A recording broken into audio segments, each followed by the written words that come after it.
What's up, guys? It's MKW Phenom here with another video, and I'm really just gonna take this video to review so far what the Miami Dolphins have done this off season. It's no secret that we've been doing pretty bad. So basically, we've signed Artis Hicks, Richard Marshall, re-signed Paul Soliai, re-signed Ryan Baker, uh, signed Jamal Westerman, released Jeremiah Bell, traded Brandon Marshall, and signed David Garrard at quarterback. Um, it's just right off the bat, I'm gonna grade our offseason right now, and I'm gonna give us a D as in David, a D plus, a D as in David plus. Yeah, we signed Paul Soliai, which was a big key, and I think it'll be big for the 4-3. Sure, we signed a great player in Richard Marshall that might be free, or that might be our free safety, or could play our second cornerback, or could play our nickel cornerback. He could be a bunch of things for us. But then again, you know, we didn't really address any of the major needs we had. We didn't address right tackle. Yeah, we signed Artis Hicks, but he's gonna be a guard, and we didn't address the quarterback position. Yeah, we brought in David Garrard for like a 1-year deal, which is not even a guarantee he's gonna start. It's not even a guarantee he's gonna start. So that's basically just come on and see what you can do in our offense, and then if you're good enough, maybe you can compete. If not, we'll call you whatever. Fact is, I know where this is going. I know where this is going, and I really truly believe the Miami Dolphins are looking at Ryan Tannehill as a quarterback of the future for this team in the upcoming draft. I think that's what's gonna happen. I think we're gonna select Ryan Tannehill to Texas A&M somewhere in the first round. I don't know if we stay at 8 and we do it. I don't know if we trade down. I mean, a couple of weeks ago, I would have never traded down to get this guy because Seattle needed a quarterback and they could have jumped up ahead of us and got him. But now Seattle set with Matt Flynn, by the way we missed on. But I guess that's not a bad thing, because if Joe Philbin did not urge this front office to get Matt Flynn, then something's wrong with Matt Flynn. Matt Flynn cannot deliver at the level that we all expect him to if we did not sign him to a cheap deal. When we could have really. Everybody said we could have gotten him if we wanted to, so take it for what it is.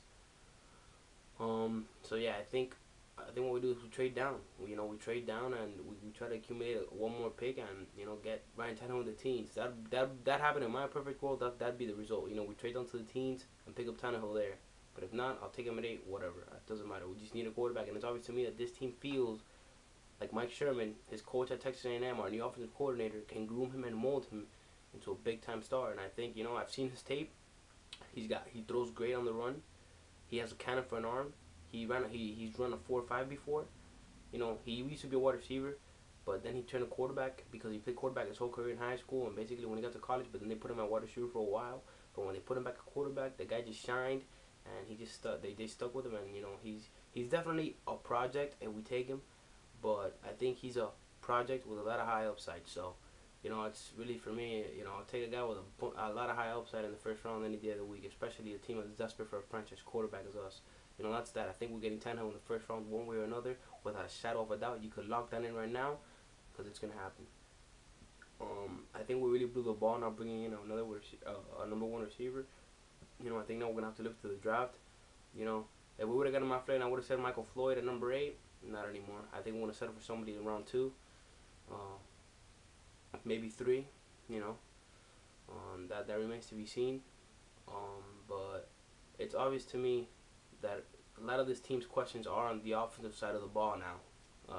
They were in the beginning, but now all we're really missing in the defense are 2 safeties, and I think Richard Marshall could be a free safety or a strong safety. Sean Smith might get moved to free safety, which I think would be a fine idea. But if not, then I see us drafting one in the later rounds and maybe keeping Rashad Jones as strong safety. But as far as everything else goes, yeah, we have a lot of questions on the offensive side of the ball.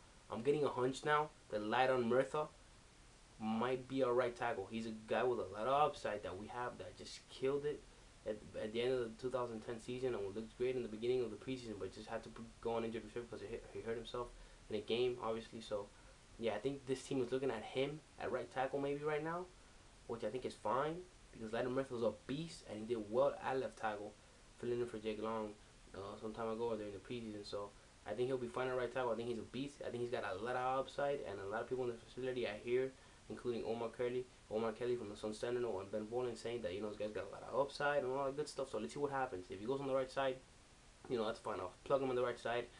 As far as our guard, I'm hearing that Artis Hicks, the guy we signed, we might put a guard, but they're just saying he could be like a backup swing guy. So maybe we'll draft a guard. I don't know. But yeah, I think Ladder Murphy might be our answer at right tackle as of now, which I'm fine with. I think the guy's a beast. I think he's a stud, and I've seen him play, and I think he's really good.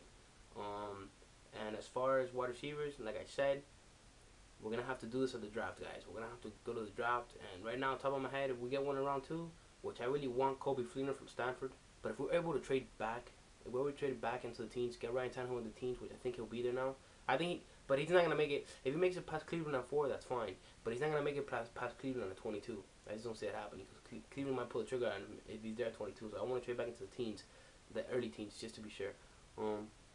But yeah, if we're able to trade back into the teens, in the perfect world, I'd love to get Kobe Fleener at the second tight end, explosive tight end out of Stanford, Kobe Fleener, and then Mohamed Sanu, wide receiver out of Rutgers. They say he's got the potential to be a number 1, and I think he does. So I would love to get him in the second round with him and Kobe Fleener. I think that'd be beautiful. We would pull that off. And then in third, with one of our 2 picks, get Tommy Streeter right there. You got Sanu, you got Fleener, you got Streeter, 6'5" Streeter, 6'5", 220, running 4.4. Yeah, big play all over him, baby. But if that doesn't happen, it is what it is. But I still think we're gonna get a receiver in the third or second round, and a tight end also in the third or second round to just make this offense explosive. And yeah, bring Ryan Tannehill in. Let him sit for a year. Garrard and Moore, both are gonna be here for 1 more year. Then let Moore play this out. Let Moore be our starter. I'm fine with that. He threw 16 TDs and only 9 picks. He had a pretty good quarterback rating. I'm fine with Matt Moore at quarterback 1 more year, really, if that's our only option. So yeah, just let him sit behind for a year, and then you let him take over next year.